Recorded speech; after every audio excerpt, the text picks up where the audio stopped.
j'étais un grand lecteur de bande dessinée dans mon enfance. J'en mangeais tous les jours. Des petites BD de poche qu'on achetait quand on était gamin, qu'on achetait à la librairie ou dans les épiceries. Après, j'ai eu ma période de Pif Gadget et toutes ces BD-là, quoi. Après, je suis un enfant de la télé, donc j'ai beaucoup regardé la télé également. Donc entre la BD, la télé et après mes études, ouais, je pense que j'ai baigné un peu dans cet univers visuel, quoi.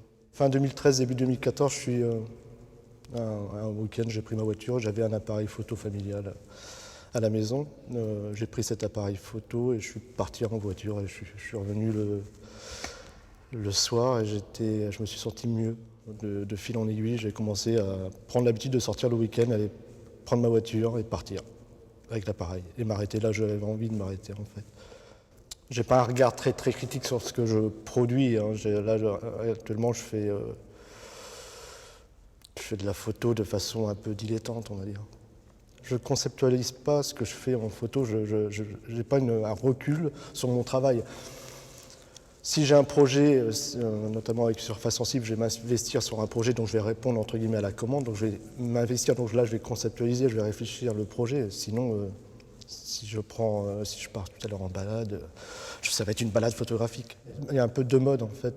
Il y a le mode où je me mets dans un projet dont je réfléchis à mon discours, à mon propos, et j'essaye de le retransmettre via la photo.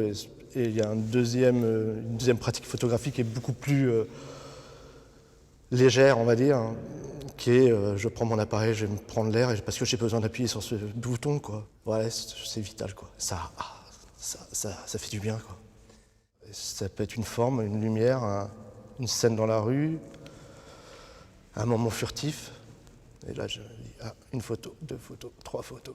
L'année dernière, ça m'a bien plu, suivi d'un chantier qui a eu lieu pas loin d'ici, quoi. Et là, c'était intéressant de suivre les ouvriers, ça, j'ai beaucoup aimé. Beaucoup aimé de cette relation qu'on pouvait avoir avec l'appareil et en posant l'appareil, c'est la relation que j'avais avec les gars sur le terrain. J'ai pu sortir quelques photos sympas. J'aime bien ces environnements-là qui sont un peu chargés, que certains avaient quand même des gueules, quoi. Et quand même une gueule, ça incite à faire une photo.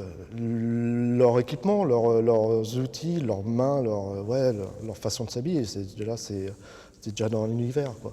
Je l'avais fait passer un message à Patrick pour savoir s'il était intéressé, s'il y avait moyen de rentrer dans l'association et voilà.